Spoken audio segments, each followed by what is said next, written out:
Innovative content. Global audience.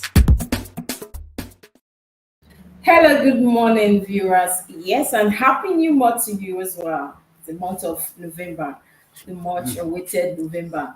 Just like yesterday, we're here and we'll see December already. How time flies, right?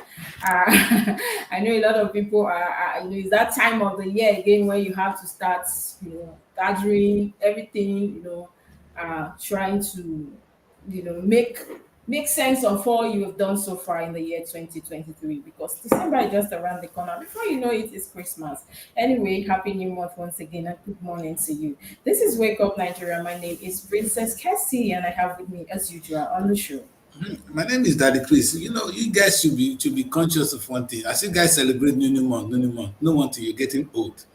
But it's good to get old, sir. Is it? A lot of people die young and say it's not my portion, and then you get old, you're ashamed, or you are. I don't understand. No. You see, the thing is moving so fast that you were there 10 years ago. Now you are 60 years old, and you are getting close to.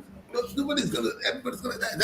Just to be conscious that time is so short. Time flies, right? Make good use of your time. I understand, and that is quite true. Make good use of your time. Time is of essence. Whatever you do now, like everybody, this year people started with so many resolutions. That's one thing I don't usually do every new year beginning. I've never been a fan of writing. I want to do this. What if God actually have greater plans for you or something else? I know it's okay to have plans, but sometimes I just let it flow. Anyways, good morning. And we're connecting to Abuja right away. We have Kenneth and Mary on standby. Good morning and happy new month. Good morning to you. Happy new month. How is Abuja today? Abuja is cool as usual. I just woke up with someone telling me Merry Christmas in advance. Yes, that is how it should be, because we are already perceiving Merry Christmas from November here.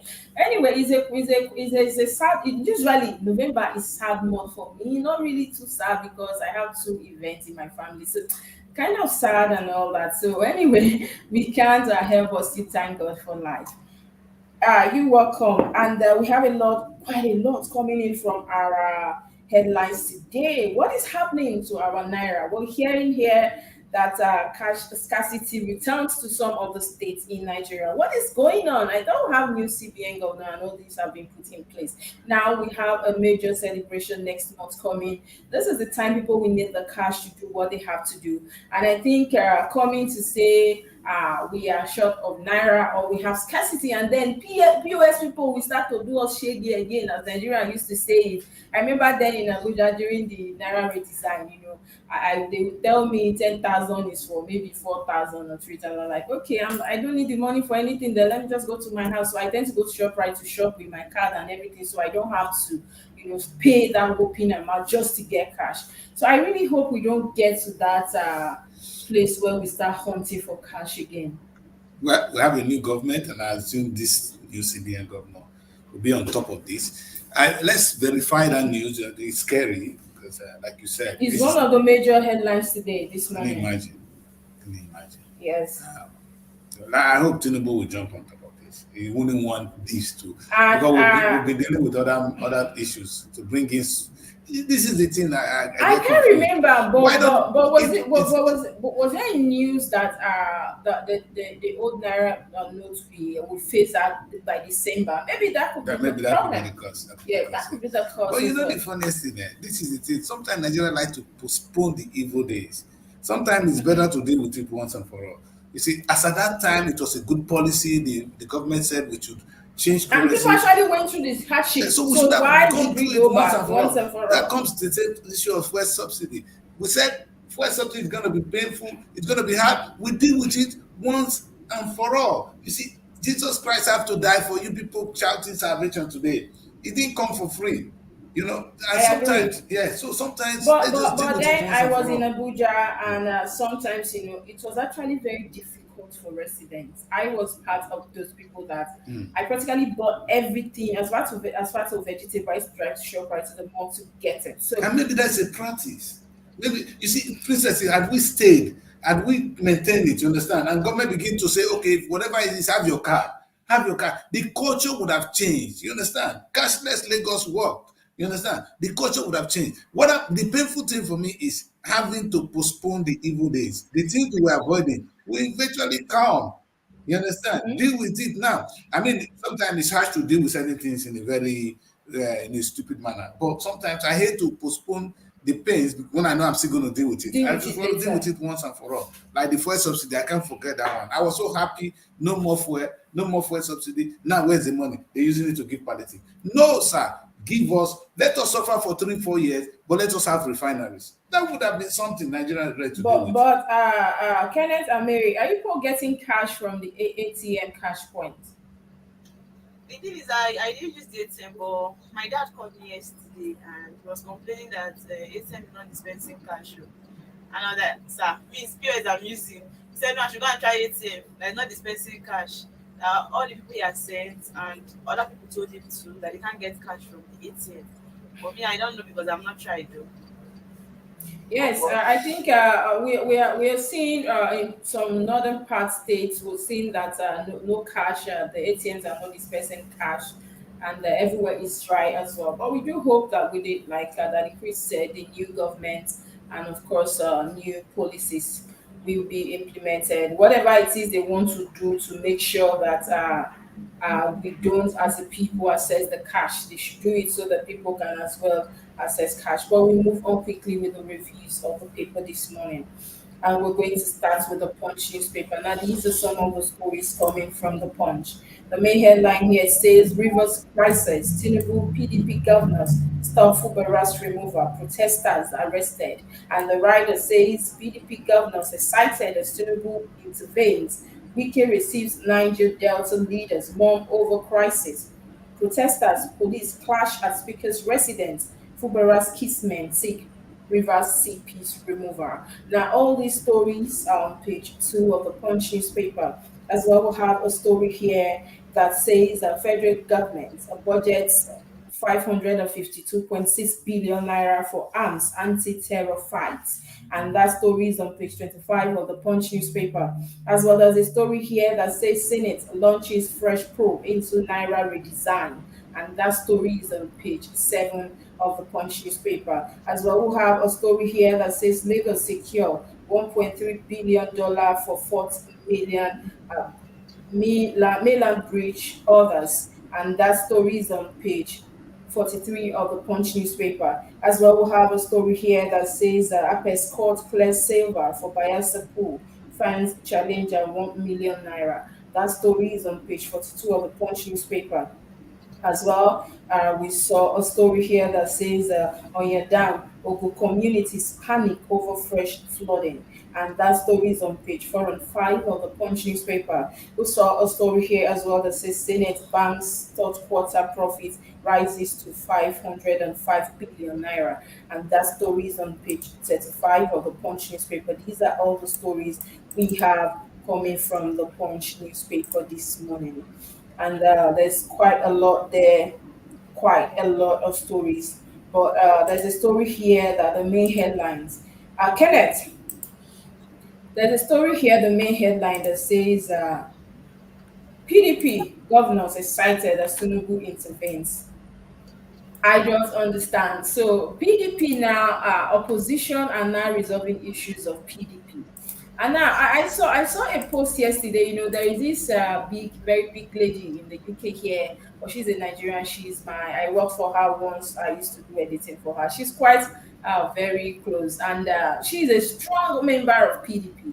And she said that yesterday that she was having headache. How can PDP allow this? Why would PDP want to allow the opposition to be the one, settling the roles between Wike and Fubara? And then we're seeing PDP governors marching. They were, so excited yesterday, like the news there said, they were excited as Tinubu intervenes, and now we see that there is calm to an extent. What does this tell of the PDP? Or is it that it's a good thing opposition and the leading party are working hand to hand? Can we bring Chipudi on? Okay, Chikunam, so good morning. Yeah, good morning. Yes, How are you? fine. Oh, good morning, Dr. Chris. Morning, star. How are you? I'm fine. Yes, welcome to this morning broadcast. Yeah, so this is what we're seeing today. What do we make of this? PDP governor being excited that it was the president that actually intervened to die down some of the tensions we're seeing from River State. Hello, Kenneth, can you hear me? No, Kenneth is they're having some issues. Okay, Chukwulon, so what will you make? Yes. The headline here says PDP governors excited as Tinubu intervenes. We're talking about Wike and Fubara's, issue. What does this Okay. say of the PDP? Is it that they are no longer? We know that they have been, struggling for some time. But what does this speak of them? Okay. Well, before I come in, what I would say is a kind of for the past 8 years plus, I don't think we have anything like an opposition party.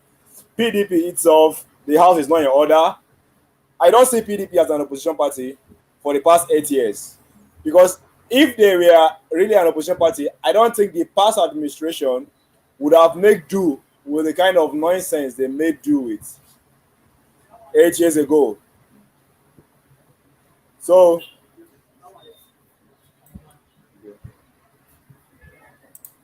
Okay. yeah. Sorry.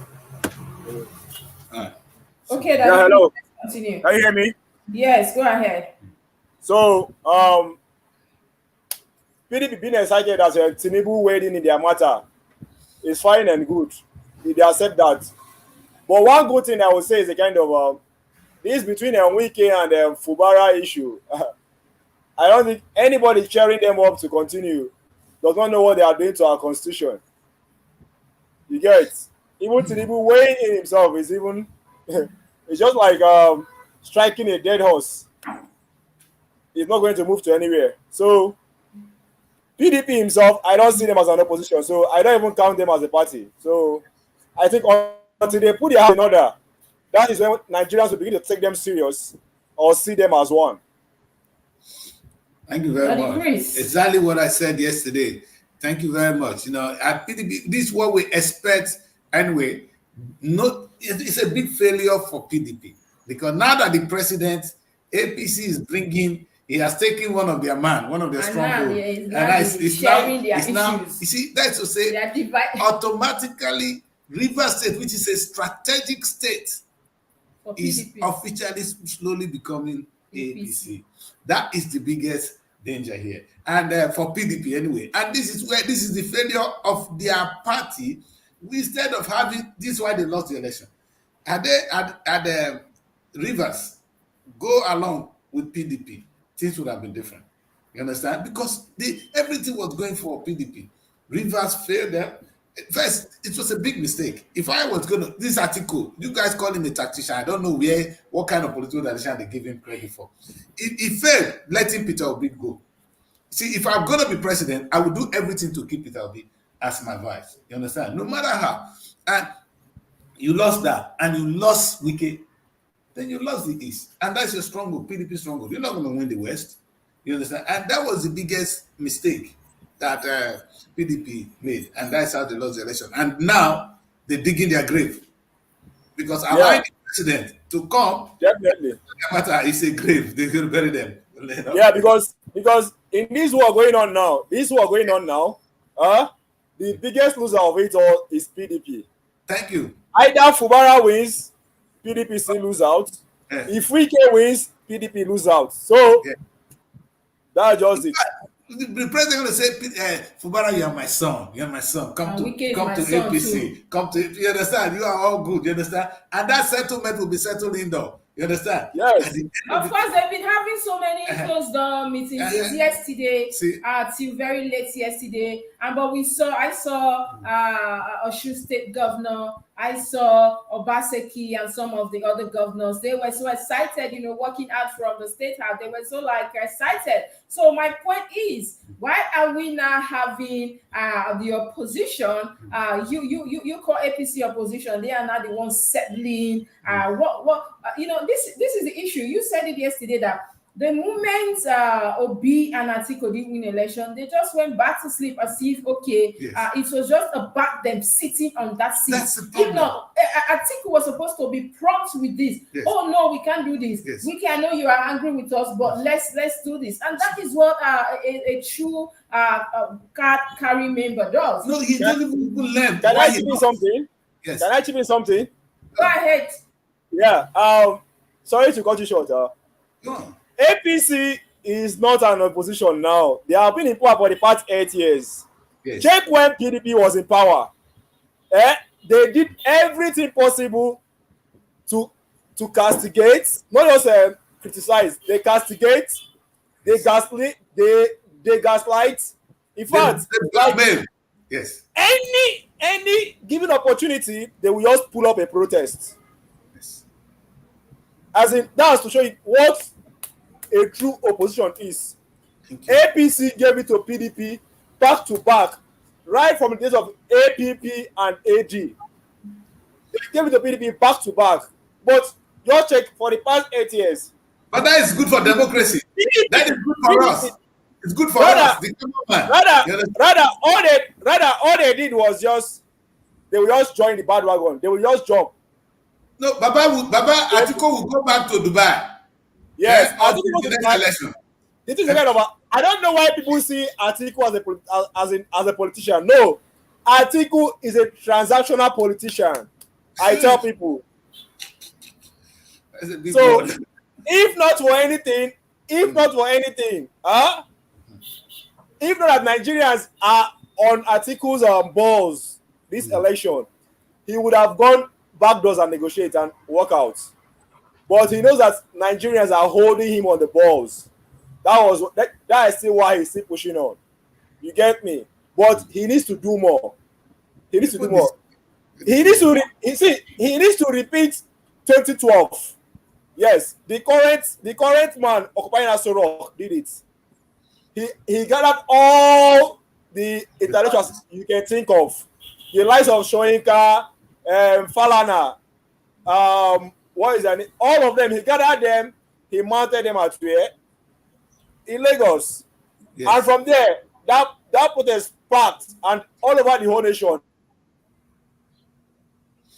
Chicken also is having network issues. Yes, I'm quite shocked that PDP as a house, the governors actually cited that it was Tinubu that actually intervened in their house. It's you that is like you're fighting, you're going to your enemies, not enemy though, but say come and settle. It's enemy. Atiku is supposed to be up and doing. No, Atiku refused to learn. He didn't even realize. And I don't know, those of you PDP, you vote that guy again as your candidate, is going to lose. This is supposed to be very prompt and sharp. Immediately you move in, you enter into it. There's no permanent enemy politics. No, so you're supposed to say, okay, because Wike is involved, okay, we're going to drive ourselves. But after all, Wike betrayed us. Stupidity. No, you are losing more people at the end of the day. Anyway, there's a story here as well that says that Kenneth, I wanted to have your opinion on that, but can I just make a little contribution? Yes, go ahead.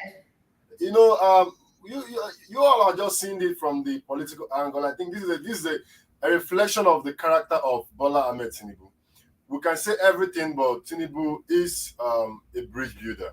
You know, him coming in to settle this rift, because most people I think might say, Kenneth, go to bed. Go to bed. You see, this is politics. Remember very well, Tinubu used a phrase when he said, "God bless PD APC." Most people said the man was from Russia.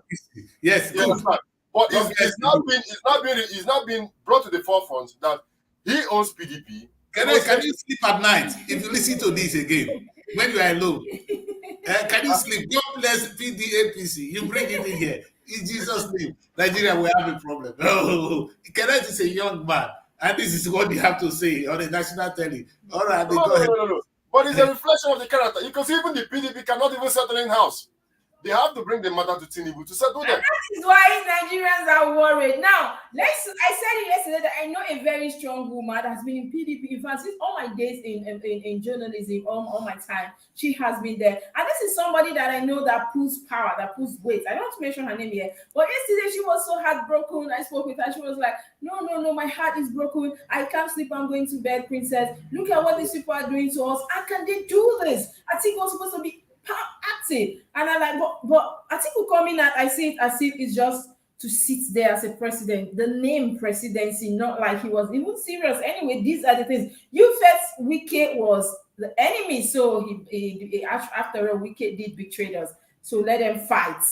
Look at it now. You're seeing that, this is not good for PDP. Anyway, congratulations to you, Kenneth, and your party. We move on now. There's a story here that says, just before we move from Punch, that says, federal government budget, 552.6 billion naira for arms and anti-terror fights. Kenneth.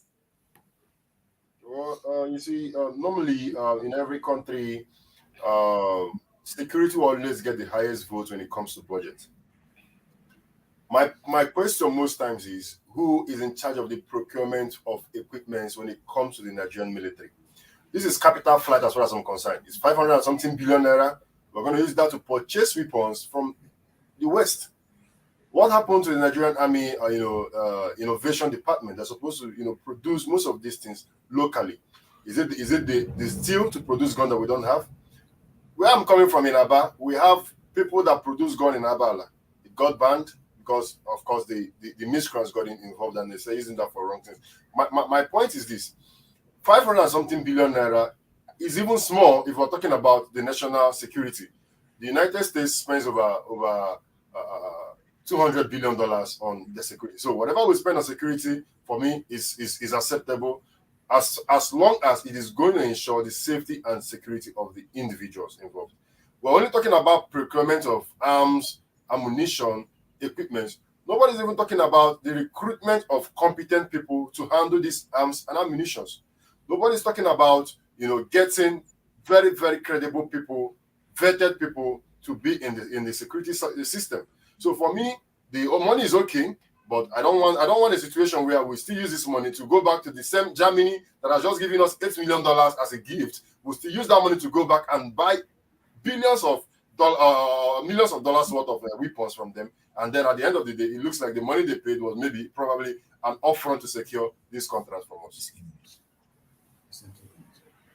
All right, Ken, you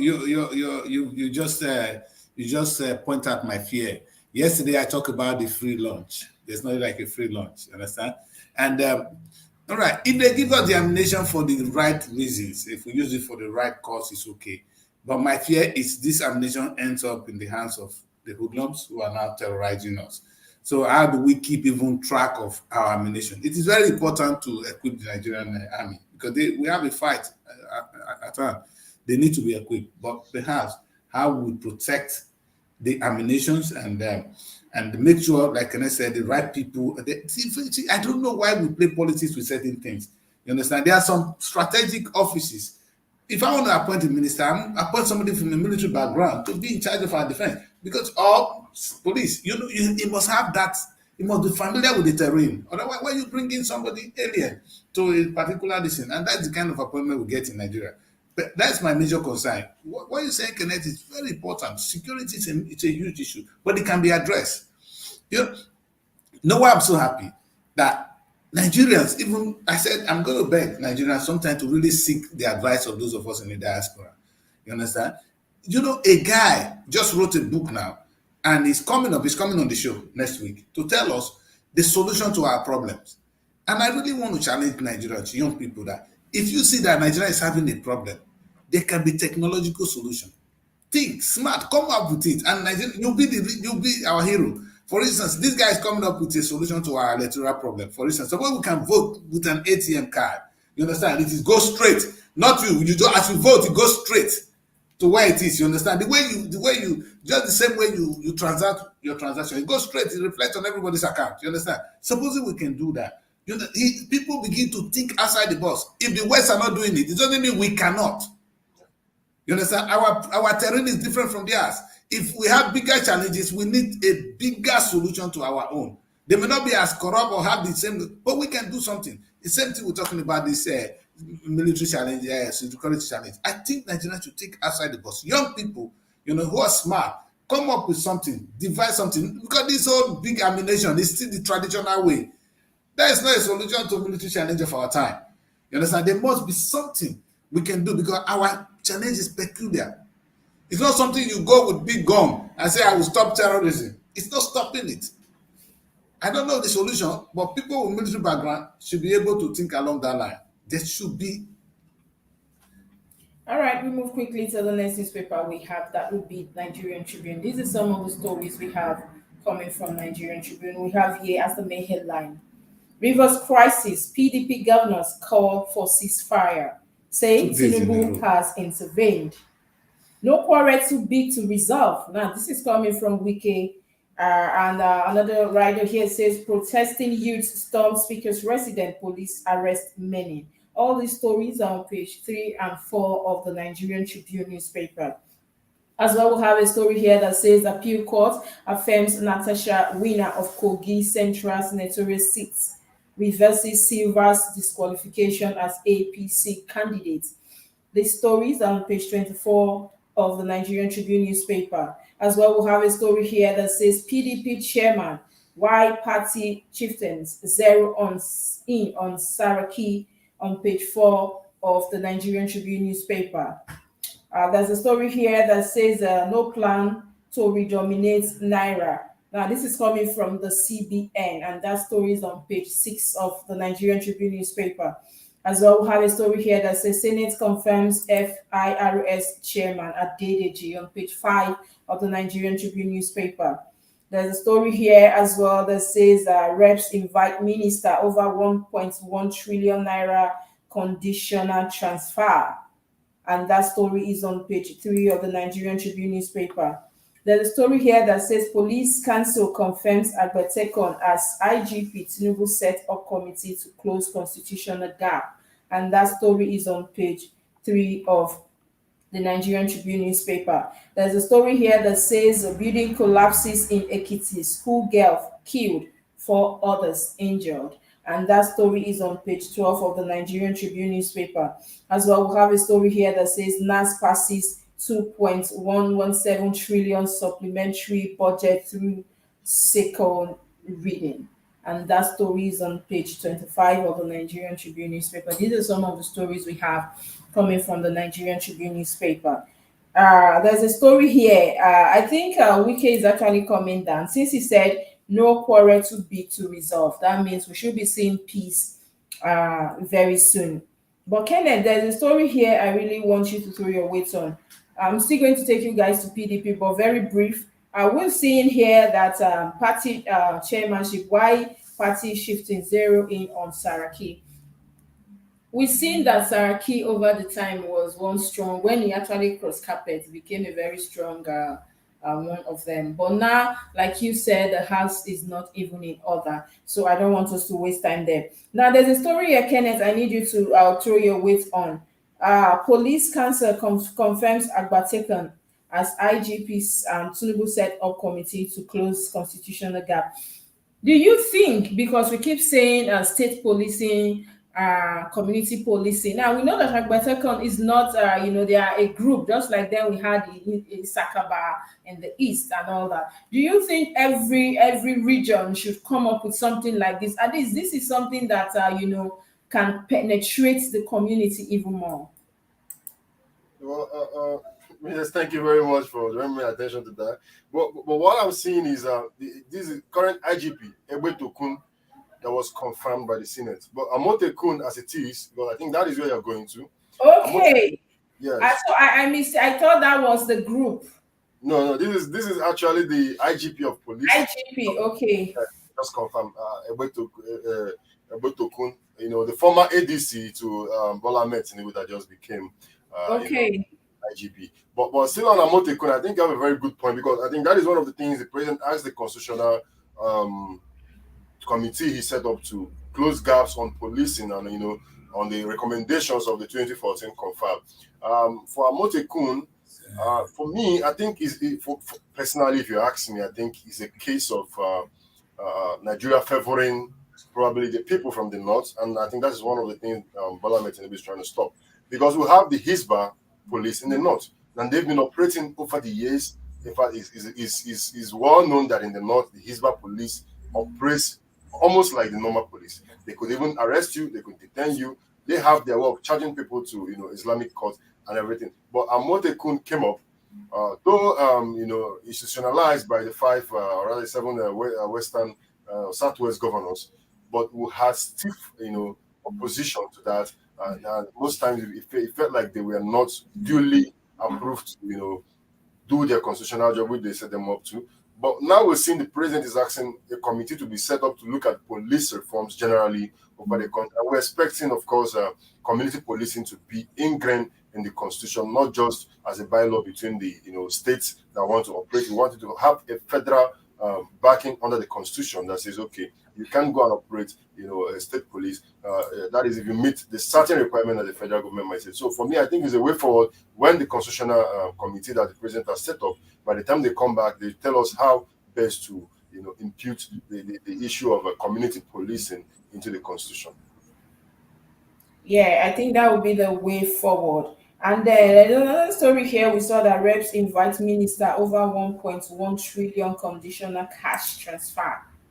We didn't know that, of course, anything that has to do with Kenneth will always say Africans, we are not the people that we just want to sit for somebody to be giving us money.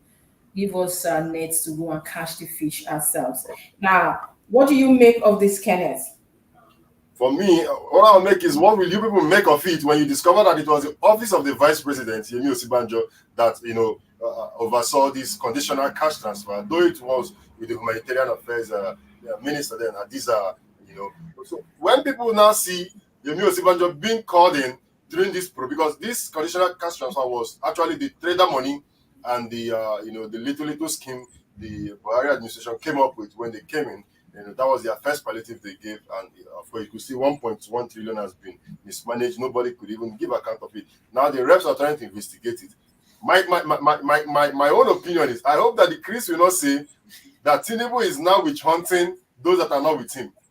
We are investigating 1.1 trillion mismanaged by the former administration, especially overseen by the Yemi Osibanjo's administration. Who is Yemi Osibanjo? Which party is he from?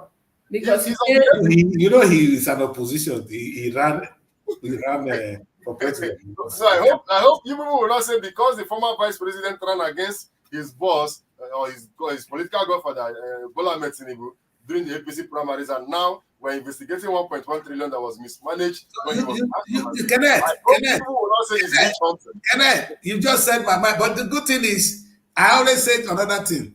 When they fight, we gain. You understand? I like to see the fight. I like to see them fighting. I like to see this kind of thing. You understand? I'm not a fan of Osibanjo. I expected more from Osibanjo. You understand? He couldn't. Maybe because of the office of the vice. He's one intelligent bagger you see there. You understand? But he didn't really do much in his time. And if he's done anything wrong, we want to know. But you know what I love in all this? I want them to fight. I want the truth to come out. It's only when they fight that we will know. You understand? Now we see this truth to come out. You understand? So I'm all for this. If I get Jujuma for the fire for their ass, so they fight. So the truth begin to come out for the benefit of us. In fact, it's enough.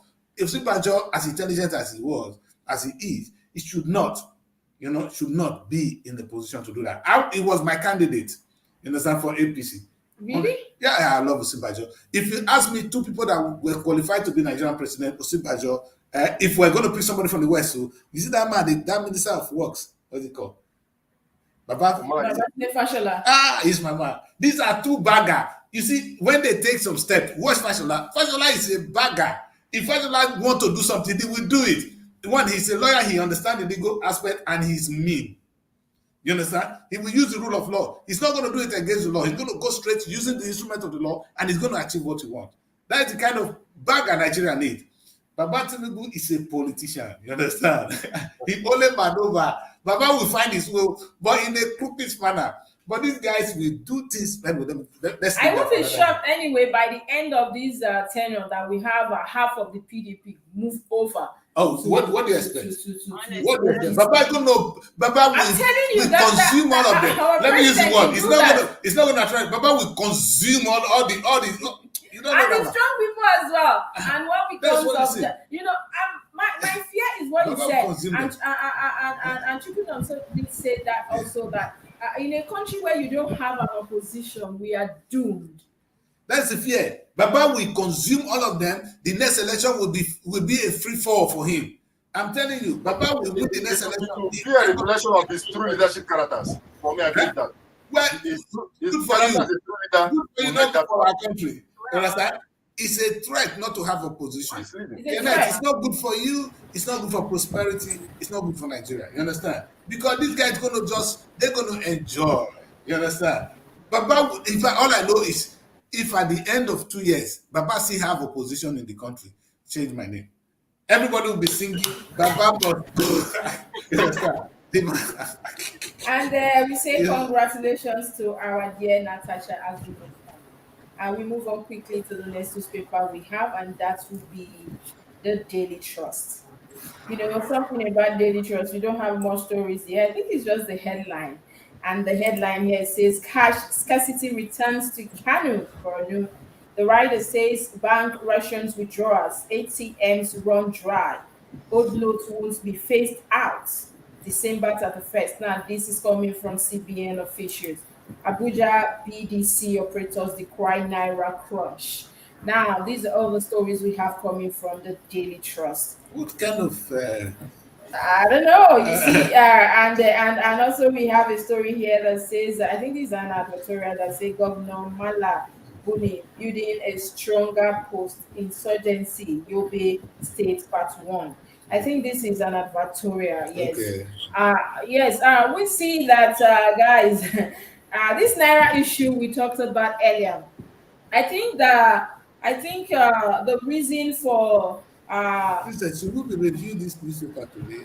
Or this kind of advertorial they put it? no, I'm talking about the main No, headline I'm here. just sometimes we're just going to skip some of them. If they give us some cheap headlines on top of their this, no worry, we'll do this one. But this is Yeah. something serious. It has to do with the Naira and Yes, Naira is interesting, but when you look at it down alone, Yes. we just intentional as a platform. Yes. We punish them by saying, if you do this, we will review your Really, paper. yes, I Please, understand. it's cheap. I'm going to ask the editor later.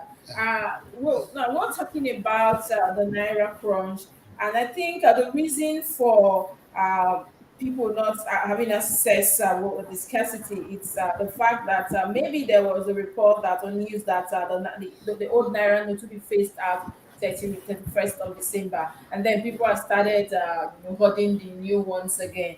But the CBN's officials are telling us that Naira's the old ones won't be phased out. So, and I think most we had to go suffering before they phased it out. All this while they would have been taking the old ones and be bringing new ones. Yes. Why is it that difficult? I don't understand. No, because you see, this is that's you just said it all. You know, if they really plan ahead, they have enough time. You understand? They should have enough. If there's enough money, you understand, and people, I think we should go cashless. It's good for any nation. That's good. We can go cashless. Nigeria is not ready for it. This is not Nigeria is not the UK, where even when you go to the remote people, what of the farmers, what of business women? They don't know what they don't have the time. And Nigeria is not like the UK back where you go here now you are done and you go your way. Sometimes you have to stay on queue Everybody have a for mobile phone hours. today. Yes, but even our mothers, some of our parents, they don't have mobile phones. They don't know how to use it. And don't forget that some people are dubious. They will even steal their money. We know what's happening. Sorry to cut you short, guys. So, You're making reference to UK, the London, regarding Nigeria, regarding them note exchange. In case I'm not forgetting, like I guess 2 years ago, the Naira, the dollar was changed. I think the $1 was changed. See, nobody saw any drama. There was no dollar scarcity in the US or anywhere in the world, but it was gradually phased out of the markets. See, like Dr. Chris will say, these things are just these are not rocket science. This is a practical. These are just practical things you do. You get me? As in, See, the foundation is wrong. Until we get the foundation right, before we could move a step ahead. Yes, everybody has a phone in Nigeria now, both the grandmothers in the village and everybody. But how secured is our financial institution? You hear people say, 10 million was deleted from my account, so I'm not aware of it. But no, we've seen that. You can also truly, we've seen people they go to the bank, they will even remove their clothes, you will kill me today. What happened to my money? And that was dead. No, now. It's happening. I saw it like some months back. Yeah, you will see an old woman. We all stand in the banking hall, crying, naked themselves. My 10,000 was debited though. I'm not aware of it. Happening in the bank. See, this Naira phasing off, I don't think the CBN is taking a good step towards it. Cardoso should be careful so that he won't end up like Emefiele. Cardoso should just be careful so that he won't end up like Emefiele. No worry, Baba. This is Baba right man. Nothing will happen until he leaves. You understand? That's our story. Dr. Chris, Emefiele was Buhari henchman. He was Buhari's right-hand man. Exactly. Emefiele was busy dishing out the dollar to Funtua and the rest. Exactly. They believe that he had a federal might, but what happened today is he languished the DSS underground cell for months. So Cardoso should just know his power. He should just trade carefully. They shouldn't just seize up the whole currency in circulation. Rather, what they should do is they should do this badge by badge. Anyone that comes in, you withhold it, they release the new notes. But see, I can tell you confidentially here, I have someone now that wants to sell the new notes. The denomination of 500 and 200. He wants to sell 200 for 33,000 and 500 for 60,000. For how much? Against 50,000 naira. I am telling you, confidentially, I have someone. And this person is a normal Nigerian like just me and you. Yes. He called me like, guy, you guys are doing Christmas in a month. Won't you be needing new notes? I said, I will need though. The next thing he said, 200 for 3,000. 500 for 60. I said, I think you said it though. I said, how did they came out? He said, he said, not on. Yeah. I said, no, don't worry. I'm fine. I don't need any notes. There is a lot. When we talk about the Naira crunch, so it's not funny. You go to bank managers will tell you there is no new notes. But when some group of people from a particular region comes, they favor them as they give them that new note at will. Really? So that's why now I will just say it's not like I'm trying to market any bank here. But I'm telling you officially, as it stands now in Nigeria, the only reliable and trusted bank is Stanbic Bank, Stanbic IBTC. The rest are just puppets to the prophets. The rest are just puppets to the elites. The rest are just useless. Their loyalty only lies to the elites and not their normal regular Nigerian customer. I'm telling you. Yes. So when we talk about our economy going cashless, I don't think we're ready for it, like I said, because look at it from the angle that somebody lost their money, they come to the bank. Even the bank will start asking you, how did it happen? Now, when I noticed something here when I came in, that when somebody tries to tamper with your card, immediately they block it. Now, whether that is in the midnight, in the daytime, immediately the bank blocks the account and they want to hear from you, and maybe they will not put a call across to you. I was with my girlfriend during one meet and break, and she called me that she's dying, she's getting debit a lot from her account. I quickly drove to her house. You know her, Chikuno, so Mariam. I quickly drove to her house in CBN Estate. She almost fainted. I calm down. I had to call the bank manager of that branch. She gave me the number. We called, and before they could even stop the whole thing, because it was, public holiday, they have moved so much from our account. This is somebody with so many millions in our account. Now, I'm not going to mention the bank, but this is how secure our financial institutions are. And you are with your card at home, you are with your PIN, nobody have access to it, and tomorrow your money keep going boom, and they tell you, the bank will start asking you, how did it happen? Where did you keep your card? So these are some of the issues, and I don't think we're even ready to go cashless. Is this rocket science? It's not. So- well, maybe we're not ready. So- like what I said. God, if you make a transaction anywhere in the world, let's not even restrict to Nigeria now. If you make a transaction and you are not comfortable with transaction, your bank can actually take that money back because the money left the account, left the bank to somewhere. You understand? If it's Yes. bank can take that money. Yes. So there should be no story But whether your money will come back to your account. I've seen. Okay, for this guy now that used to call me the Tyler that is tiling my mother's house now. If you see the level of money move from the guy's account, the man had to go to the bank and slept at the gate with a carried ass that somebody will die here. Of course. I cannot be working as a Tyler. He's a graduate. This person I'm talking is a graduate. He went for service, but now he's a Tyler. That somebody, he had to remove all his clothes. It was just the bouncer that was remaining. He went there, he slept on the floor. Everybody will die here. Nobody go in, nobody come out. All I want to see is their last. Let me get my money and I will withdraw it and go with the cash. I don't want to. Okay. Let me tell you something. They could not resolve that issue. Sometime in 2021, I did a business transaction which I was duped. 750,000. I paid to these people. I never knew they were scammers. I was trying to buy building material. I paid to the account provided. Do you know that when I found out that I've been scammed, I rushed to the bank to lay a complaint. Okay, please, can you just withhold this cash in this account that this person has scammed me? I showed them my receipt, everything, how I did the transaction.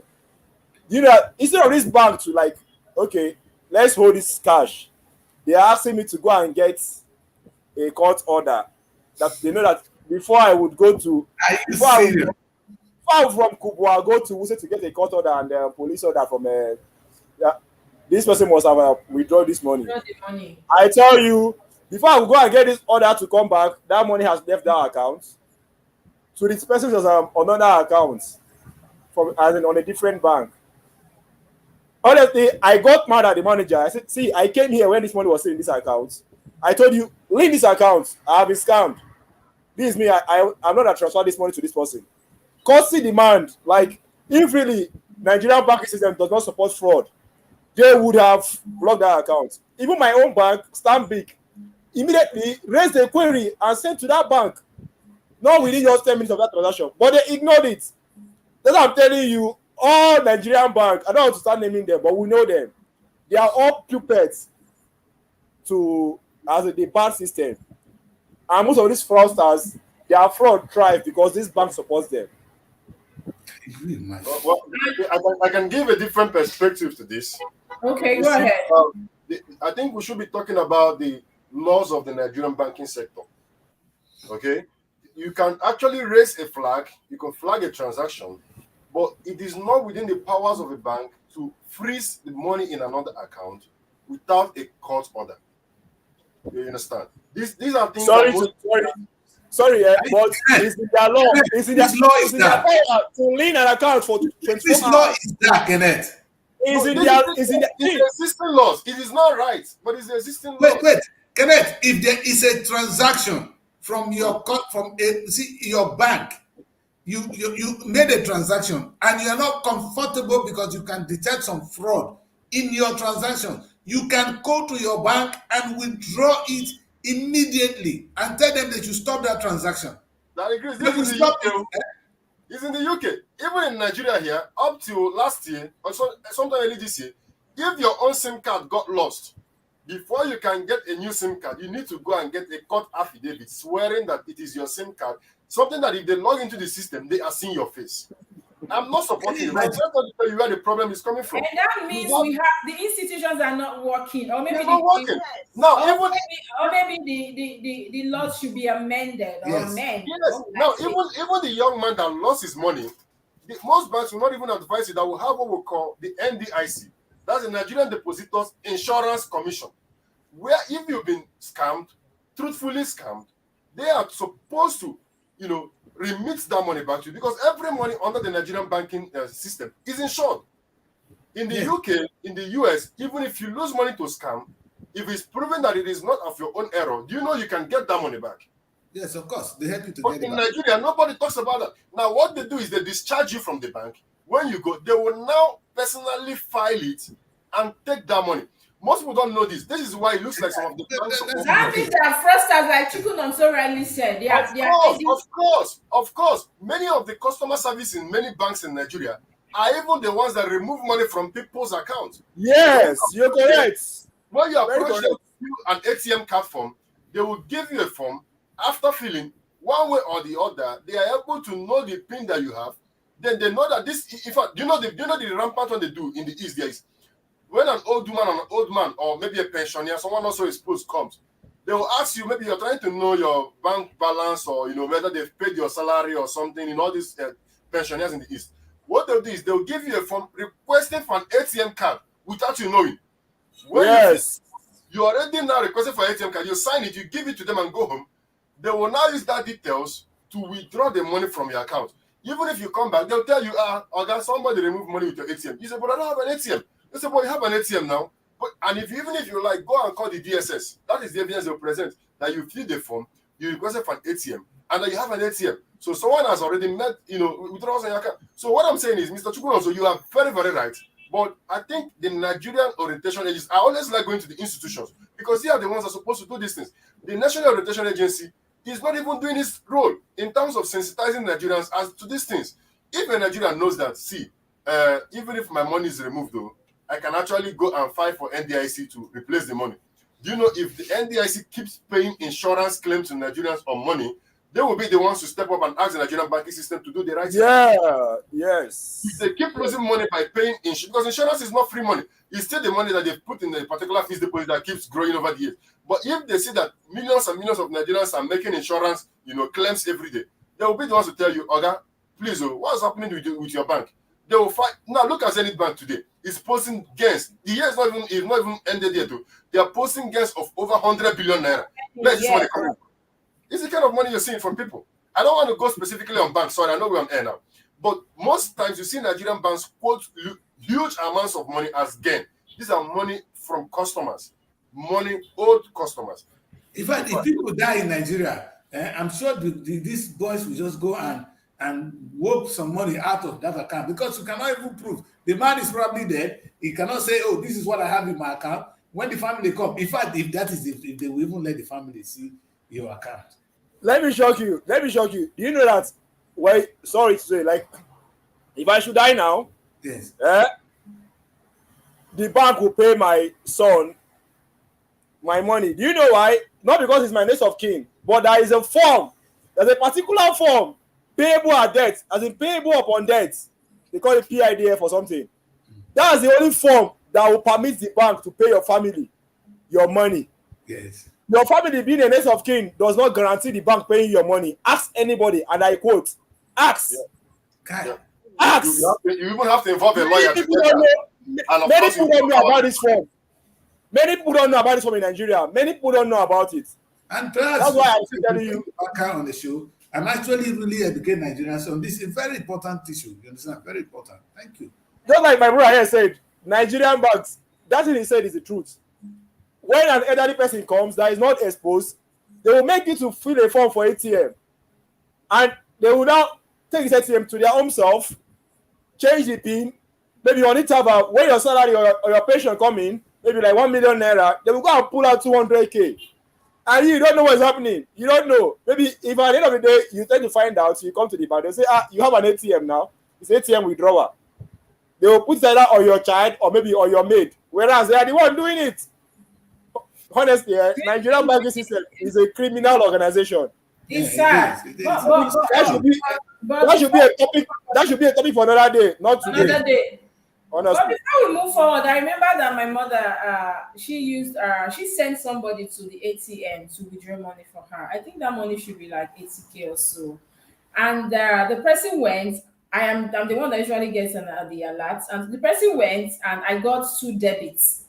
And I told so I thought it was my mother that withdrew 100 or something for whatever. So I didn't bother asking her. So when I now went home, this thing was like up to 3 months or maybe 2 months. And I told her that she now said she doesn't used to go to those people except she's sending my elder brother because these people they used to cheat her. She was just saying, I said, Mom, when did you know they're cheating you? And I said, but is it not that you used to go and collect huge amounts of money? I told you if you need huge amounts of money, tell me, I'll give to my friend, they'll bring cash for you. She now said, no, no, no. She would rather go to call her a bank officer to bring the money.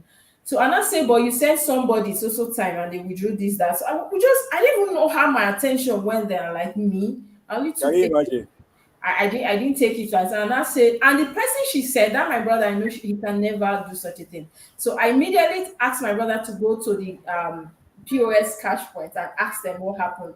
I screenshot and I showed them like no, it didn't go through. It didn't go through. They didn't debit anymore. I'm like, okay, I called the account officer, Mr. Henry, what's up? See what I'm seeing. I said, okay, he traced and said, don't worry. I'm going to they took that money twice, but I'm going to return it. I don't know what he did, how he did it, but the money got back to my account. This is after like 3-4 months. Okay, Princess, you see what you're saying here now. You bring in POS. Yes. So you see It's a different thing, right? yeah, a POS is not something like an ATM machine. It's human. You can maneuver the POS. You understand? You give me your card to a POS guy. You got to be careful. I mean that you know where that fraud could have come from. That I can understand. What I don't understand is how if I do a transaction, for instance, if I buy some things here, and I don't like the item, I have right to return it and ask for my money. That is my bank will even help me to fight for my money. You understand? These are Customer Protection Act. I don't know what Nigeria can I don't know if you guys have that. You understand? Anyway, no institution in Nigeria is actually working. It is all stop it, please. It's scary. Don't tell me it's not working. It's but scary. that is the truth. It's When we talk scary. about the banking system and then look at the health sector today, that somebody will die, they shot this person had a serious accident. Look at the girl that was thrown out by one chance the other day, and they were saying go and bring police reports. And something that the video is out there. The HOD came on live television to deny that the girl was brought in dead. Oh, as it is, we have lost humanity and compassion in Nigeria. I don't know.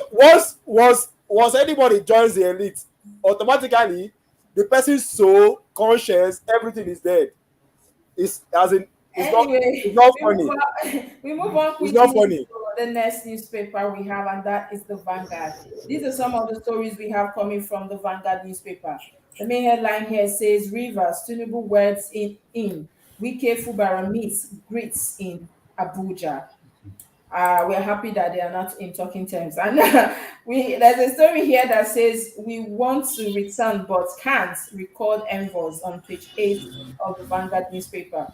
As well, we have a story here that says Fidelity Bank wins Export Finance Bank of the Year award.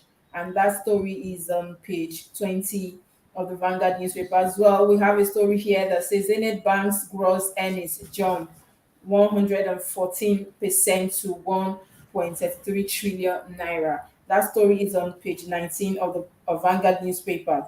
There's a story here that says that killings, Benue governor begs for more military presence equipment, and that story is on page 13 of the Vanguard newspaper.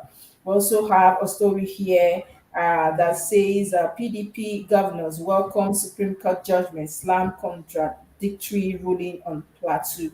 That story is on page 8 of the Vanguard newspaper. I think from the desk spot here, we have Olympic 2024 qualifier. Super Falcons trash Ethiopia 4-0. And that story is on page 31 of the Vanguard newspaper. That's all the story we can take from the Vanguard newspaper. I really want you to talk about the sport, Kenneth, but when we get to the sport paper, we'll just quickly say that. But we're still talking about bank. We'll see that Fidelity wins the bank and even Zenith Bank. These are what we're seeing on the headlines today. And we know, I've been in Nigeria. I'm in Nigeria, and we hear over this time, we know banks that, like Chukun also said, you will just be in your house, they are debiting you maybe 100 naira, maybe 200, and calculate when they start debiting every customer like that. And sometimes you just see it's for this, it's for that, and sometimes they don't even explain to you what becomes of the people using that bank. Anyway, we can't say anything but congratulations to them. And there's a story here as well that says killings, Benue governor begs for more military presence and equipment. Now, a state such as Benue, Mary, I'm going to throw this to you. A state such as Benue, we've seen the killings, we've seen the rate at which people are invading that state. Communities are turned to robbers. They turned the place to desert, and the governor is still begging. Is it not right for the federal government to have already positioned these people there? It's begging because the federal government, they are not doing anything about it. And it looks as if he, being the governor, is not doing something. So I feel like he still needs the help of the federal government. But if you ask me, the federal government, they are not trying as regards Benue State, because the killings there, they're just too much. They need to take more action. We need more security in that state because it's so scary. I don't know. Most times I was asking myself, why Benue State? Why are they focusing so much on Benue State? And I was asking somebody from Benue State, is it because people are full basket of the nation? Why is it that the killing is just so much in your state in particular? So if you ask me, I feel like the federal government, they should do something about it. So that's But the question is, what has the state governor been doing about it? The state governor of Benue State gets about 600 million naira every month as Every month. What are they doing with the money? I'm sure they get more in it. It should Try be to more. empower the local vigilantes there to even go to the bush, because this is happening in the bush. So how do we even know who is killing who in Benue State? Can we determine who has killed who when you've not been able to capture who has killed somebody in Benue State? I'm not, and that's the way I see things, Princess. Now, I don't really take position to anything. I only look at it from the central angle. The governor is saying the federal government should help him, but the federal government is helping you by giving you about 600 something million naira every month as security vote. That's not your budget. Security vote. Spend it for your security. But I also think it's not enough. What would ever be enough for the Nigerian government? Not enough, Mary, Security. but at least the one they gave to them, how are they using it? Anyway, That's what I was saying. my state get 2 point something. Let's Billion, not million. No, they get 2.3 billion. Billion. That's security vote. That's security vote. I don't know what they're doing with it. Anyway, we'll come to that. They secure their voters with it. That's the Thank security you. vote. And they only give maybe 1 million naira to some bag of their analysis. But let's understand Benue. Benue is a strategic place. I remember, I won't say this, but I want to do something. And they say, no, these people are not in tune with government. You understand? Let's understand. That was when Buhari and with the former governor. Autumn. There was so much fight that you cannot even put Benue, the Benue dance in some things. Then you won't get approval. Do you understand? So, and that kind of cheap things, thank God we are in the press, we should be able to say this. It's wrong. You understand? If Benue have their problems, if there's a political issue, that's the political side. Though. And I then connect saying that is, what about the governor? You understand? So there's then I know, I'm not guessing. There was a very big fight between the federal government and the state, and that kind of undermined what was happening. And again, Obasanjo then asked the governor, the money coming to you, I'm not even talking of security vote alone. What did you do with it? That is the governor. So people should learn to ask the right questions. As we ask the federal government, we should be asking the state governor, Oga, how much did you get as security vote? What have you done with it? You understand? And the question I always try to take simple. Can the state empower people to protect themselves? You understand? I'm sure there are locals. Like if you come to my community now and you give some people really some money or call them, empower some vigilantes to protect the land, I'm sure no bagger, you understand, job. They will, don't forget about the police now. Police are there to do control law and order, you understand? But in terms of security of the land, make it a duty. Pay them, you understand? Let them be serious guys that go within the bush and protect the land. I'm sure these things will be reduced. I think the only thing now they say free fall. The criminals come in, they move in, they do what they do and go. Yes, it should be. Let me see you add to what Ken just said, my brother here. He said, as a governor, you get a security vote of 600 million every month. Not your allocation from the federal government, just a security vote. Check Kanu. There's a video trending online as of since yesterday. The Hisba police. Do you know that they are even more powerful than the MPF in Kano? Yeah, I said it here. They go as far as coming to your establishment to arrest anybody they want to arrest and walk away, and nothing will happen. That is what the empowerment the governor gave to them. Lagos is doing the same thing. You get it? Last man will do same thing in Lagos. Yes. Amoteku will do same thing in Oyo and Ogun State. But when it falls down to my middle belt and my southeastern states, we are just too anyway. Let me say we are just going for a ride. So we should ask the right question.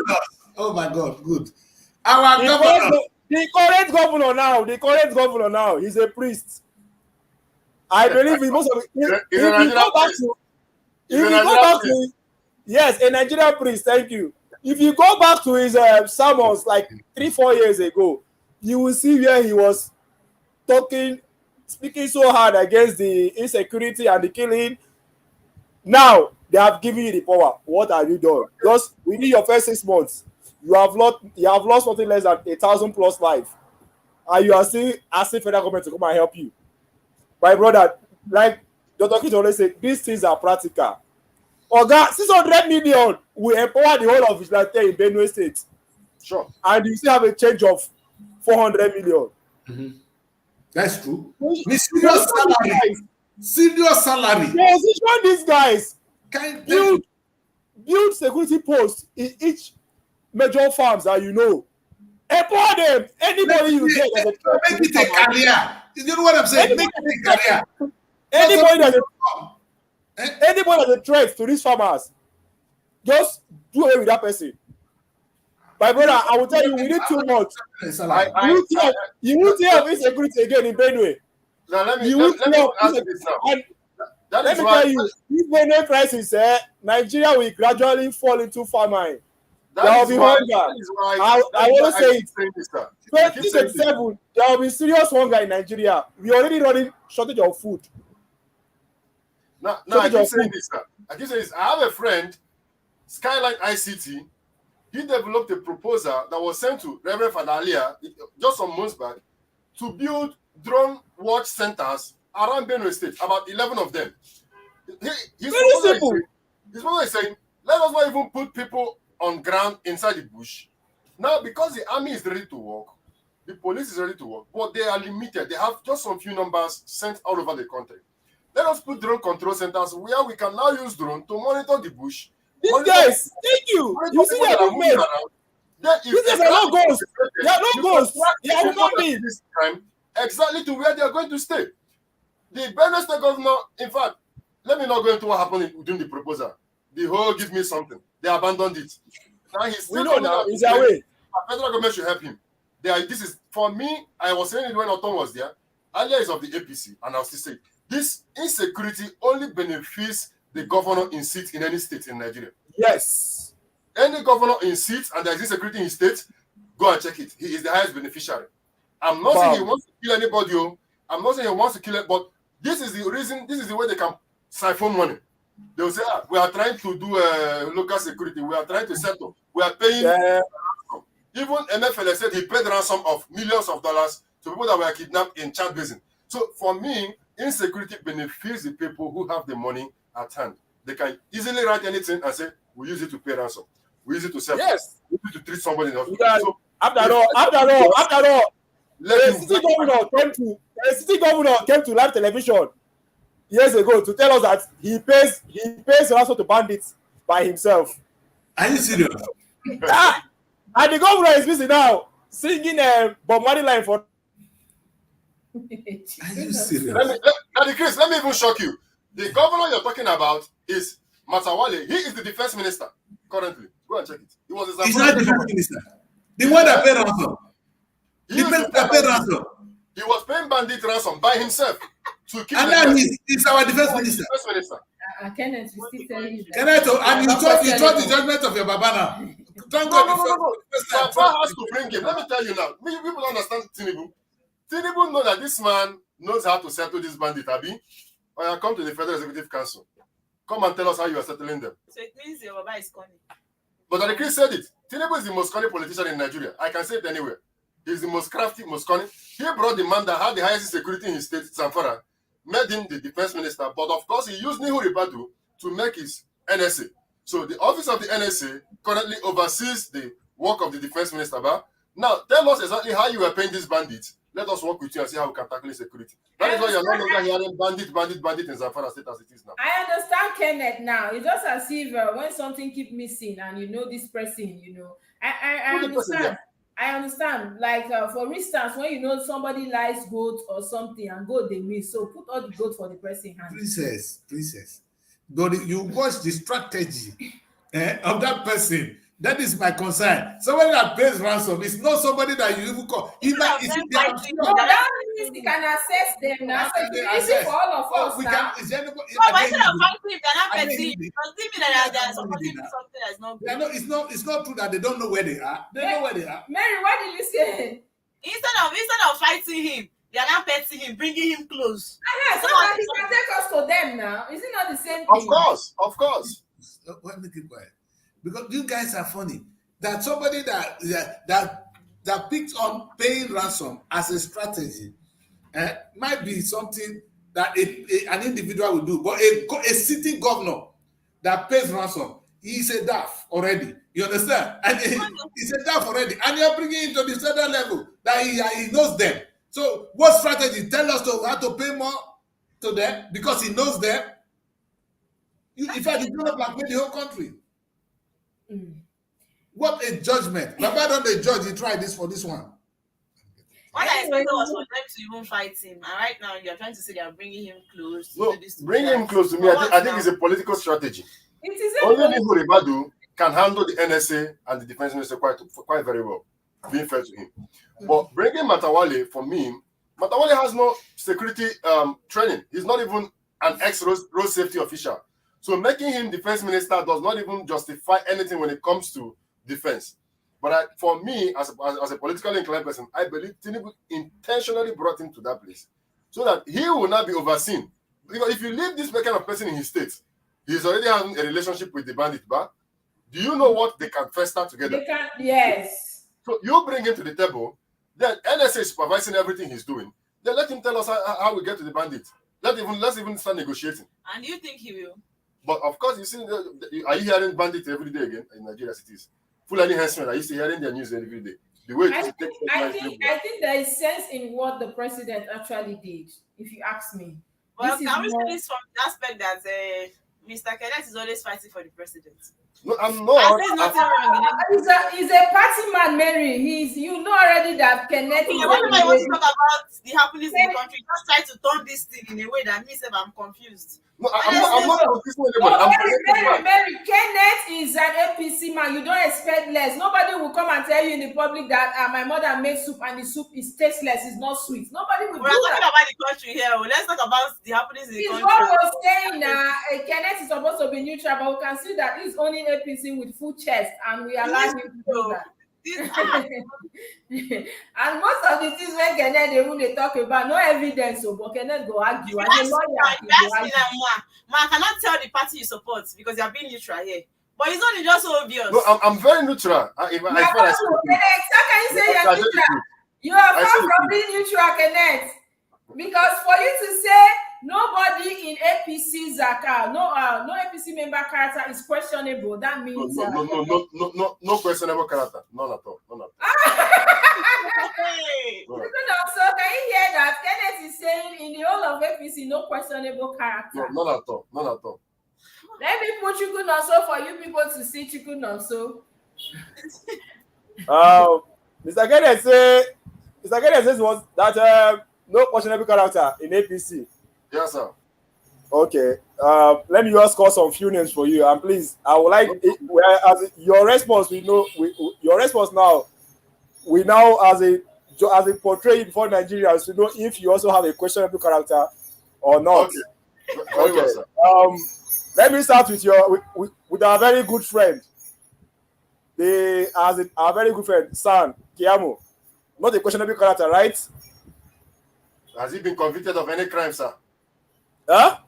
Has he ever been convicted of any crime in a proper court of jurisdiction?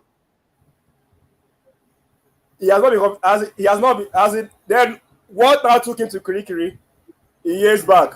He went to Kirikiri. In fact, that should be a reason why you should be happy with Keyamo. He went to Kirikiri as an activist. One of the few people that could stand up against the Nigerian government. Okay, thank you. Not a questionable character, right? Someone that condemned.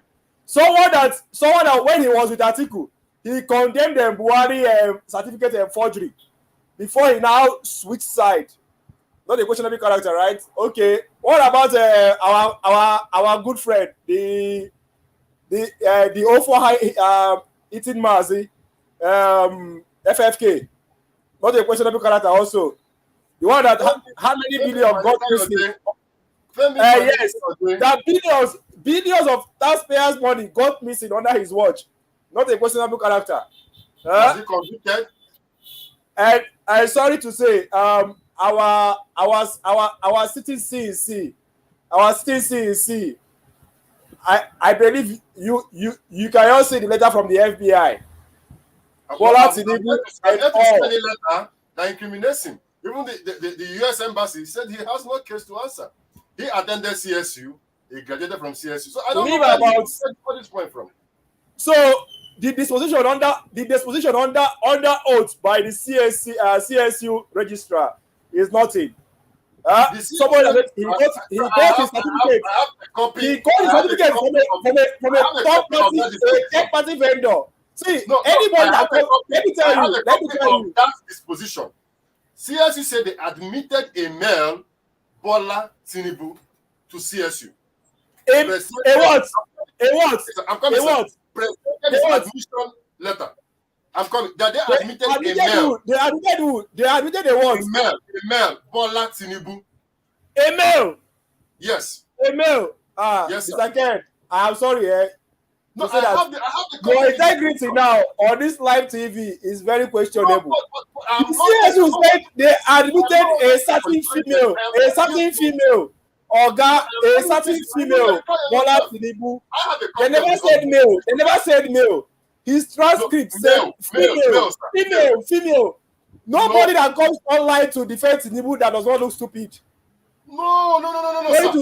Sorry to say. For me, I think.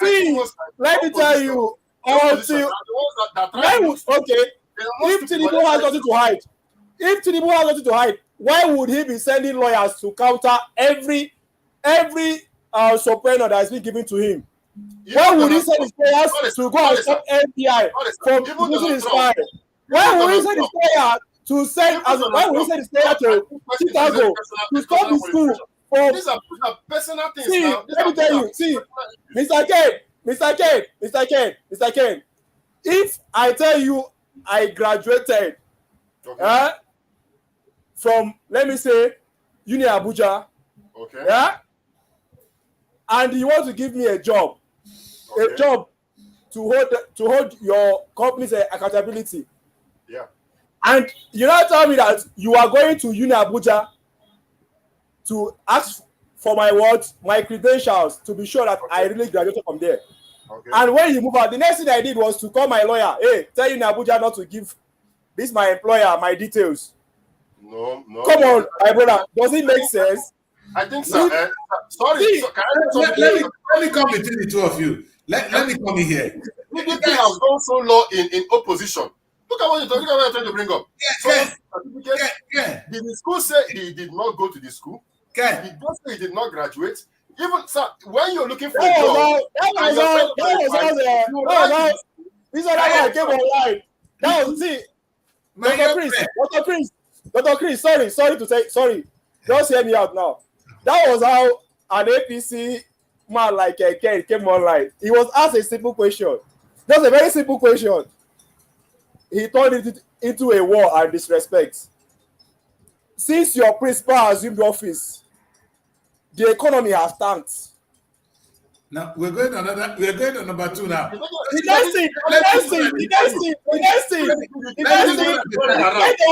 you are insulting me. You are not your mate. I am this. You are not my mate. You are badly brought up. Oga, answer simple question. Simple question. I will say it. Nobody supporting APC appears normal to a common Nigerian. Anyway, Yes. that is your opinion. Let us do this. But between the two of you, let us be sincere here. Tinubu, from what we understand, the Nigerian, for me, I consider it a waste of time changing certificate. Funny enough, because if a primary school certificate or a secondary school certificate is qualified to run the affairs of Nigeria, you've seen Tinubu, intellectually he can run the affairs of Nigeria. Doing that is just, though it's the right thing to do, but it's honestly a waste of my time. My question is, why are we not asking INEC, who's supposed to have done this? Are there no mechanism for screening candidates, their certificate before elections? Thank you. Why are people not directing this issue to INEC? And INEC is free, relaxing, enjoying, using toothpick, and you're fighting the wrong person. Dr. Chris. Let me use accountant. Let me say this first before you finish. It is an offense to dodge tax. It's not an offense to avoid tax. If a politician can avoid anything and get away with it, so be it. That's politics. It's only he did not do anything criminal here. You understand? If he had forged a certificate, that is when we have it as a criminal offense. But if he refused to show it because you didn't ask for it, he avoided it. You understand? And that is the thing. Our problem to be with INEC. If they cannot even conduct an election, they cannot even screen candidates correctly, because this issue we are dealing with now is something INEC should have done before the election. It's a waste of Nigerian time. We don't have money to waste for this. You see, you're not talking about the most important thing, which is our economy. Rather than talking about this stupid result, let us hold the man accountable for the economy. You understand? Because we have a problem. We cannot spend, we don't have time to spend on an election that has failed us. Next time, let us hold INEC, because if we continue to fight Tinubu, we are not addressing the issue.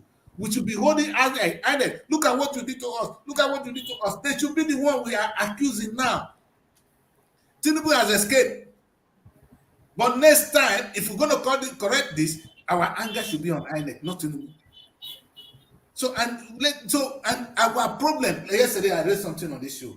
Why are we wasting so much time on politics rather than talking about governance? Now you're talking about the right thing. You're accusing Kenneth now. Waste time on that. Ask Kenneth, since his principal came on power, our economy has been going down. Our money has been falling. That is the thing we should be discussing with Tinubu government. Don't ask Tinubu how he got certificate or not. Ask him what is happening to Nigerian economy. Thank you, sir. That's why I said. Same Mr. Jesus Sega that came to Arise 2 days ago. A simple question was asked, Oga, the economy has been tanked. What is your message? He fled up because they have no answer for it. A bag of rice. This is Christmas approaching. A bag of rice is now a bag of. You are in Nigeria. Kenneth is in Nigeria. He's in Abuja with me. Kenneth knows that now from Kubwa to Area 1 is 800 naira. Yes. Whereas even Buhari that we said is the worst, from Kubwa to Area 1 was 250. Just under 6 months from Kubwa to Area 1 is 800 naira. There is no longer a drop of 500 in Abuja. From Panes to AP is 1,000. But doing Buhari from Panes to AP is 200, 300 drop. Kenneth is aware of it. Kenneth, am I lying? No, this is what we're talking about. These are the things we should be talking about. And when we talk about these things, we'll leave the political angle and we'll look at it on a let's throw that in the bin. The man is qualified. Let's forget that he has avoided the trouble. Good. Let us face our challenge. Our economy. Baba, answer that. just imagine now. Just imagine that. Just imagine now. My cousin in US now start shipping down dollars to me. Do you know that maybe within 2 or 3 months, I can possibly say that I will buy half of Abuja. Yes, a dollar exchanging at 140 as of today now this morning. I'm telling you the official rate. Leave that 999 naira you're seeing on your screen. It is not. It's 1,140 as in 42 naira as of today. Yeah. So tell me, very soon now, very soon. I'm just saying it very soon. When the common Nigerian gets it up to this place, they will bounce back. They said there is a way you push someone, he gets to the wall, he will bounce back, and the reaction will be so bad. You know that I so have a bad. different perspective. We holding INEC. If you say we should, please, you say we should hold INEC responsible. That is why Mary have issues. No, Okay, go ahead. Please. Let's hear Kenneth. Can we make our own contribution, sir? Yes, sir. Go ahead. You've been saying the same thing for the past 10 minutes. APC is devilish. Thank you. Daddy Chris tried to bring us back. Let's talk about the things that concerns us. My perspective to the dollar thing you're seeing. In fact, I say it, I must get annoyed. I celebrate what is happening to the dollar because it is showing us the true value of our naira. Maybe before we were defending the naira with our foreign reserve, and that is why we are in this position now. We are beginning to see how worthless the naira is because the Nigerian economy produces nothing. You're not gonna. You cannot expect naira to be like a dollar when you don't have anything. Mr. Chukwuna, so the phone you're using to make this call this morning to join us in this broadcast is coming from outside the country. Even if I can tell you, sir, the breakfast you've had now, the milk was imported, the bread you're using was imported even from Ukraine that is having a war, is giving us wheat for us to make bread in Nigeria. I think these are the things we should be talking about. The naira is showing us who it is truly, that the naira is worthless because Nigerian economy is naked, is empty. My question is, I might be of the APC, but I ask very, very difficult questions to the APC. Yes. Buhari spent over 17 trillion naira on the Anchor Brewers program project, supposed to give money to the farmers to farm. Where is the food that the farmers produced? As it is today, sir, a bag of rice produced by an ordinary Nigerian like me and you, farmed on Nigerian soil like me and you, produced in Nigeria, everything about it is in Nigeria, is more expensive than a bag of rice if I go to Benin Republic on the border and buy a bag of rice that's imported. Who is doing who? Nigerians are robbing Nigerians. APC. Yes. No, sir. APC No. We can blame APC, but we need to look at the institutions. We need to look at ourselves. What's the price control board? But the thing There is a price control board. I want you to say something now. We have a price control board. Who are the people in this price control board? Why are they telling Nigeria the problem we're having? People are complaining about transport. In fact, sir, I myself, I cry over the transport. But we are talking about fuel here, right? Before now, we believe that our mode of transport is very good. Why must you take a taxi from Area 1 to Apo Bridge? Sir, in the UK, how many times you take a taxi? Don't you use a mass transit that is supposed to convey you and make transport easier? Area 1 to Apo Bridge is 800, but from Apo Bridge to Maraba is 300 naira. Mr. Chukwuna, so you know Abuja very well. Area 1 to Kubwa, right? 800. Very good. You're taking a taxi. But from Apo Bridge to Maraba, you're going to Nasarawa State, sir. It's 300 naira. Why is it so? Because we're using a shuttle bus, a longer shuttle bus. My question is this. Where are the people who are supposed to invest in Nigerian transportation sector? Ministry of Transport in Nigeria does not even have a bus. Ministry of Transport, we were with some of their representatives talking about the next presidential. We said, can you give our people a bus for them to use? They said they don't have a bus, so you don't have a bus, Ministry of Transport. So why are you Ministry of Transport? That's the question I ask. Asking you people, the APC people. No, why all this no. APC is a political ministry. To win elections. It is average Nigerians that should ask the institutions. The people in the Ministry of Transport are not even civil servants. But the APC, they are the ones ruling. So people should Listen, change the listen. situation. This is what I tell people. I understand what Mary's trying to say. So when we talk about transportation, we did talk about water transportation the other day. No roof, no lifesavers. They don't know no life saving jacket. You guys, you're gonna take us far now. No. We are on, Kenneth is on a very strategic thing. It's Kenneth is talking about production. Let's you see, we're gonna jump. I will not. Okay, good. Yes. Dr. Chris. Guys, let me hold Kenneth. Let's hold Kenneth Yes. one by one. Sorry, wait. Before you hold him, let me just hold him small. I am happy that Kenneth said production. Yes. Kenneth, when your principal came into power, the first thing he did was to open the border so that we can bring in. Wait, Very nice policy. Yes. wait, Kenneth, so that we can bring in sardine, spaghetti, tomato, And rice. The rice and is rice. Something that we can. You're talking about production. Yes. So that we can produce down here. Everything we have Buhari here. closed the border for 8 years for us to produce. Sir, is rice cheaper in your state? No, Kenneth. Sir. That is, in fact, that is a shameful thing. That's a shameful question. You see, No, that is one of the things we're saying. Kenneth, If if you local go to producers cannot do it, Kenneth, then Nigerians, nah, like Tinubu will say, let the poor breathe. okay, For before now, I the finish, poor needs to feed. let's Before we talk. begin to Let's talk talk. about who is producing the rice. You know, Let the rice be affordable for the Nigerian to eat first. Kenneth, if you say that can the government communicate with us then that this period is for the poor to breathe, so we can bring in rice, so there should be no production, because I will not go into production and compete with foreign rice at this stage as it is. The biggest shame, and this is what I keep saying, this sugar you're giving to us, it's poisoning us. How can you give us Nigeria to be thinking of how to go into production, like you said, Kenneth? I believe in a short-term plan. You're talking now. Let me just make my point. I'll let you talk. Okay, sir.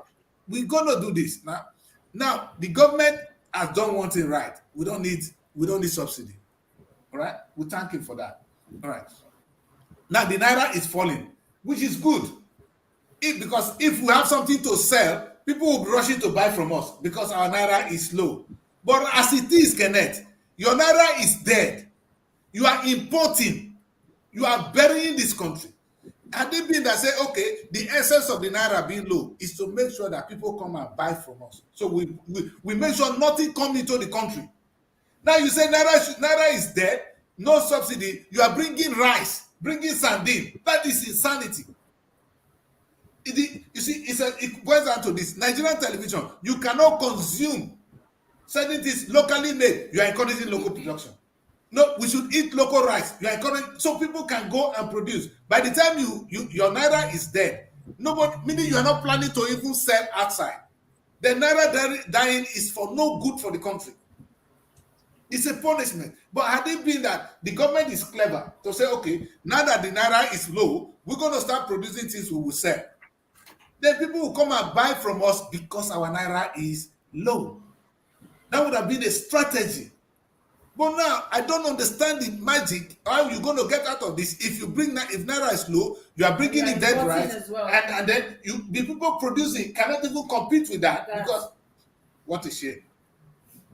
What defense do you have for such economic strategy? Now over to you. Because let's do it one by one. So I don't want to, because we're going to jump to another issue now. Let's stick to that. Briefly, because of time, yes, we need to be rounding up. Like, let me. Can I address the decrease on this now? Yes. You see, let us be fair to APC for what it is. I stand for the truth, despite the party man. Muhammad Buhari is not intelligent enough to run economy. I think that was why we are where we are now. He closed the border for 8 years. Okay, wait, wait. Buhari is not intelligent enough with the whole cabinet. Look at Buhari cabinet. They are not intelligent enough to run the economy.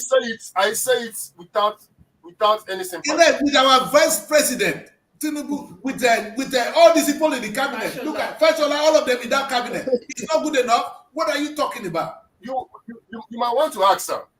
Yes. When other presidents get there, they have an economic team, right?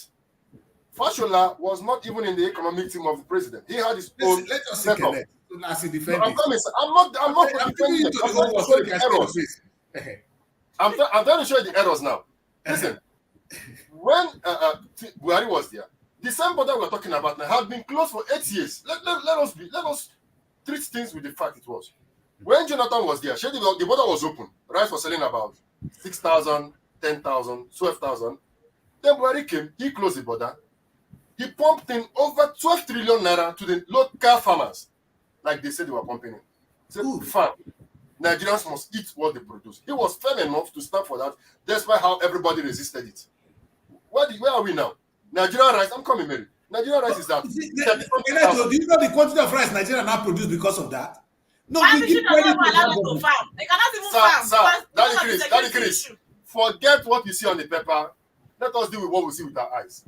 If Nigeria produces such a humongous amount of rice, why is it expensive? Is it the fault of the farmers? Okay, wait, Kenneth, why are we not building on a good strategy rather than burying it? Because that was a good thing. And do you agree with me that it was a good strategy for us to go and produce rice that we will eat? It was a good strategy. And now you said the man is not intelligent enough.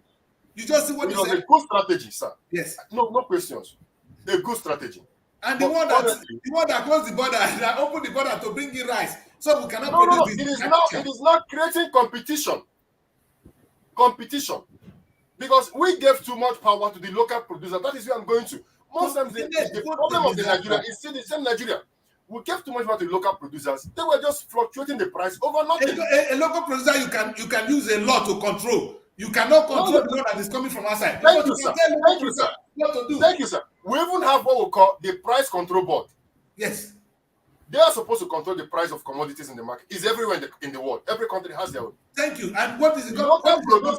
Why is your government on these people? Just like the way we have Nigerian coaches sit down on Nigerian Football Federation. I'm going to have two of you on a show called The Crossfire. Let us have the newspaper review today. All right, I'm going to have you on a show called Crossfire. So that we do this. All right, let me take you out now. We're going to have two of you on the Crossfire. All right, we'll do that very soon. All right, because of time, we need to wrap up. We have other shows coming up. So let's go to sports paper quickly. I won't be able to take others, just the sports. And the headline here says, search for Eagles keeper. Punch Extra Sports highlights potential goalies capable of solving Nigerians' goalkeeping problems.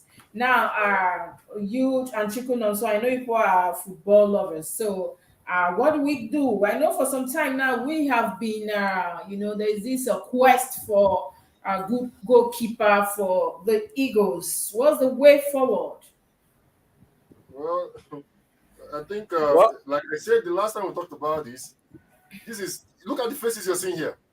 They are all Nigerians, and I'm not going to discriminate anybody. But all these guys, I can't see any of them that plays in Nigerian local league. Thank you. If you want to research on all of them very well, many of them don't even play 2 matches in a season in their club. They might be in Europe, but they are professional bench warmers. In fact, they are more like training assistants in their club. They just use them to train. We have people in Nigerian league that play day in, day out. They don't miss a match for every match of the season, unless they're injured.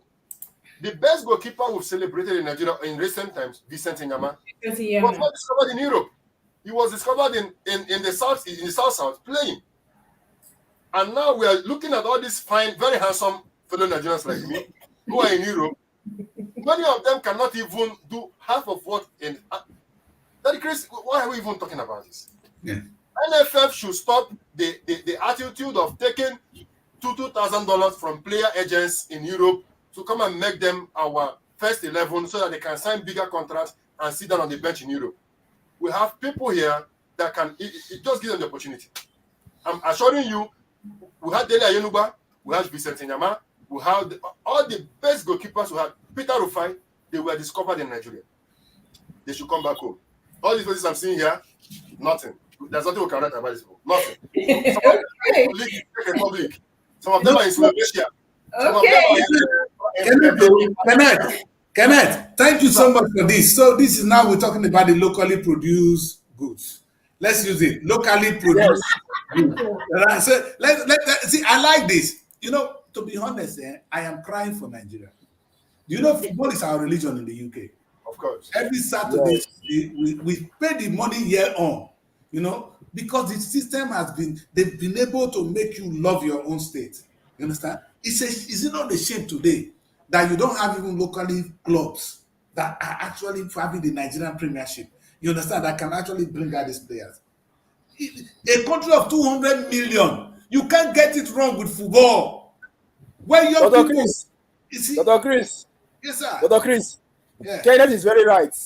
One, but until the NFF stop Yes. collecting 2,000, 5,000 euros from players' agents to bring players for us, To feature when we them. are serious, if the Spy Eagles are really ready to have a keeper, they should just come down to Kano Pillars. Rivers United and Eyimba, they will get People are hungry. a These kids are perfect, hungry. they will get a perfect replacement for Vincent Eyama. Just like Kenneth said, all these guys you're seeing here, they are professional bench warmer. I can tell you, in the whole season, the only time you see them future is in the training section, not in a match. All of them here like this. All. I don't be fair. I don't see them much yet. No, I don't even know any of them. Eh. I can't even determine who they are. I can only name one person here. But the rest, I don't know any of them. Is that bad? NFF, put your house in order. That is the call. Look within. NFF, put your house in order. What we're looking for is within. What we're looking for is within. Is around. You don't need to go to the moon.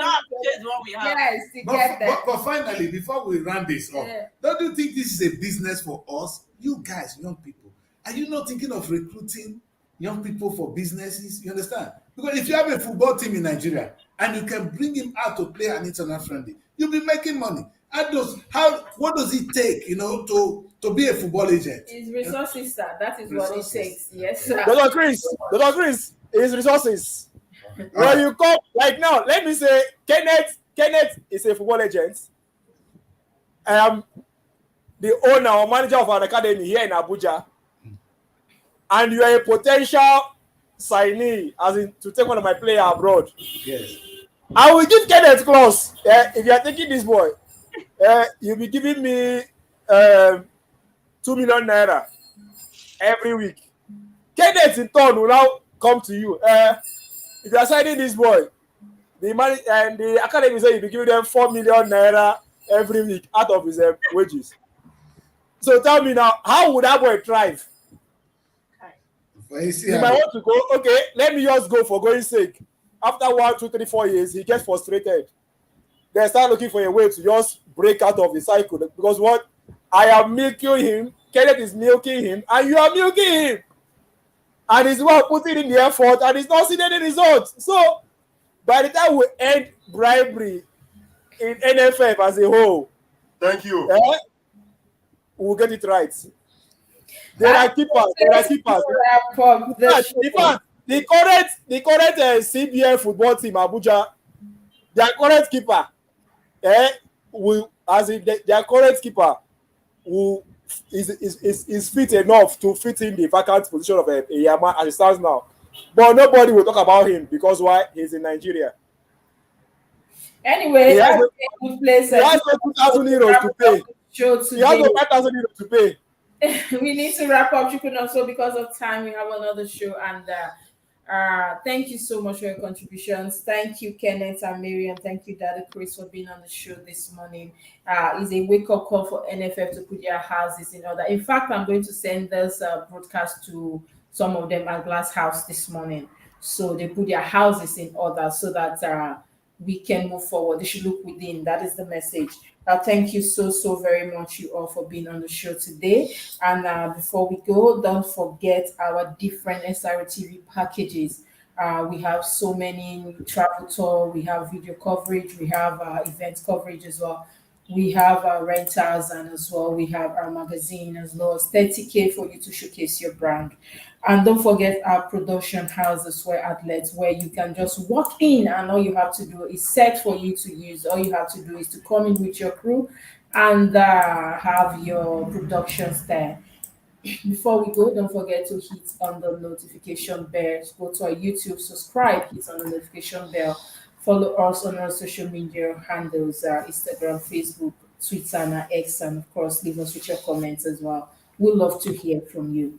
And remember, no drinking and driving, obey the traffic law, and know always that peace is priceless. So let's give peace a chance. We'll see you again tomorrow on the show, hopefully.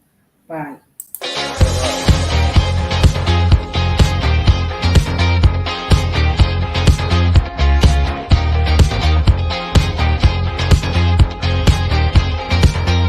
Are you a filmmaker in Abuja and its environ? Do you need a place for your music video, or you need a venue for your conference and even an editing suite for your post-production? Look no further. Our beautiful turret in Lokugoma has it all.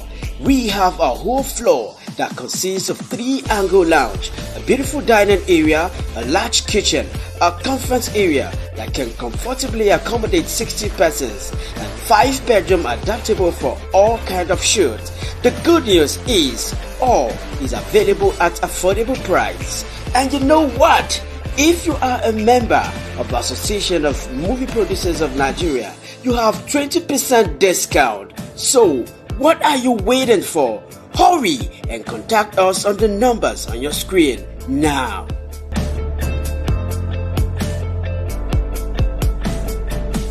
Hooray! The next President Show is here again.